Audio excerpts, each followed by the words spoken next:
How dead satellites might ground us. When was the last time you were grounded? It's been a while, right? Well, you might be well past the age where your parents have that kind of authority over you.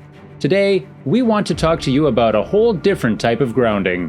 If you have ever seen the film WALL-E by Pixar, you might remember seeing a polluted version of Earth that is nearly beyond saving. But you might not remember a brief shot of the planet Earth from space that showed skies full of defunct satellites and other space debris. The idea of orbital pollution, or basically space pollution, might have seemed like a dystopian novelty meant to show how far humanity went in destroying the planet in the children's film. But the concept is based on reality, and humanity might be on the verge of creating a whole new type of pollution that could have catastrophic effects on our ability to study and travel the stars. Becoming grounded by our own space pollution is a very real threat, and if we don't begin to talk about what we launch into space, we might soon face a problem that will affect humanity for hundreds, if not thousands, of years. Hello guys, this is Connor from TechLocker, and today in this video, we'll look at how dead satellites might ground us.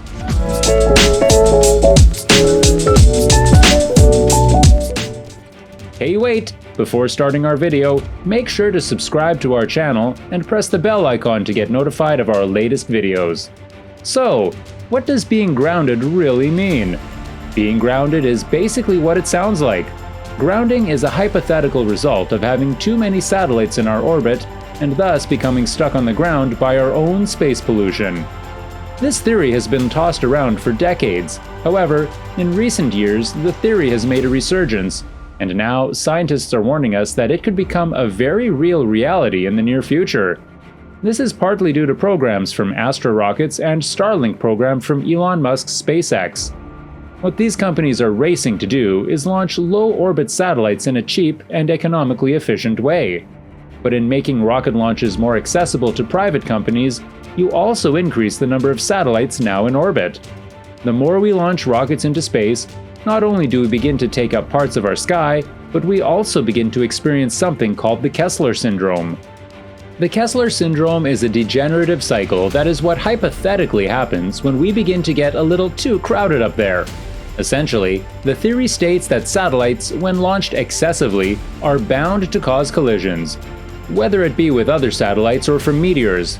These collisions cause debris to break off and begin to float aimlessly, which in turn causes more collisions, then more debris, and so on.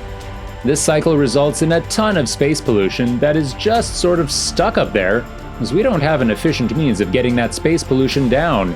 We very much have to wait for time and other outside forces to cause it to crash to the Earth. That raises another problem, as these traumatic Earth returns could potentially put people at risk from falling space debris. The Kessler syndrome hypothesis, if accurate, will continue to cycle until we have a very big problem. It eventually creates an impenetrable cloud of space pollution. The consequences of this can be massive, because at some point, the Earth's orbit gets too cluttered and space travel becomes impossible due to safety issues. That's not the only problem we face with excessive rocket launches. Scientists have already begun to see the effects of satellites on our ability to study the universe. Unfortunately, satellites in their current state are highly reflective and disruptive to the viewing of outer space, and astronomers are worried. The satellites that have been built to date for low Earth orbit are reflective, and that light distorts our viewing of the stars. In fact, our night skies could be changed forever as the satellites are visible to the naked eye. This poses a problem for astronomers that need to see into the universe to search for near-Earth objects and asteroids. With the added distortion from these satellites, their job just became way more difficult, and we could miss out on seeing disaster before an asteroid strikes. Astronomers have tried to find legal recourse to prevent more satellite launches, but unfortunately, this is a whole new world of space-related legal battles that the United States legal system has never had to judge before. Besides that, despite the two biggest contenders in the market being US-based companies, China has several of its own low-orbit programs that are already sending these satellites up by the dozens. International law has no guidance on how to safely introduce satellites to orbit. While discovering new planets, black holes, and other space curiosities might not seem essential, it is a necessary resource that helps us begin to understand how we can grow as humans and begin to explore the stars. These new low Earth orbit satellites could literally ground us and slow our efforts to understand the universe. Luckily, companies like SpaceX have noticed, and SpaceX is specifically developing a satellite known as a DarkSat. It is a remarkably simple fix, as they basically coated the shiny pieces with a black coating to reduce glare and light reflection. Additionally, they are testing a sort of space visor to reflect some of that light away from the Earth. However, these are merely a band-aid on the problem. They still can't completely get rid of the light pollution from these satellites. It begs the question as to whether or not the benefits, such as increased internet availability and better cellular connection, are worth the possibility of ruining space travel and exploration forever. Kessler syndrome and grounding might just be a hypothesis.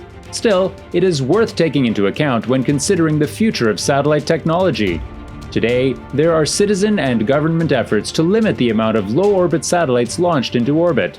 And the public has a right to ask hard questions when the consequences will be around far longer than our lifetimes. But for now, all we can do is wait and see how this new satellite technology begins to become regulated and become more accessible to the general public. It is far too early to know the actual effects of pollution, light distortion, and possible crash landings might have on our way of life. Either way, the next decade will be instrumental if we want to avoid becoming much like the world from WALL-E. Do you think we're doomed? Should the government regulate satellite launches? Let us know down below in the comments. Either way, we here at TechLocker are committed to bringing you the latest updates on this fascinating technology. But that's not all. Subscribe to all our latest videos, and don't forget to like and share this video with all the astronomers in your life. See you next time.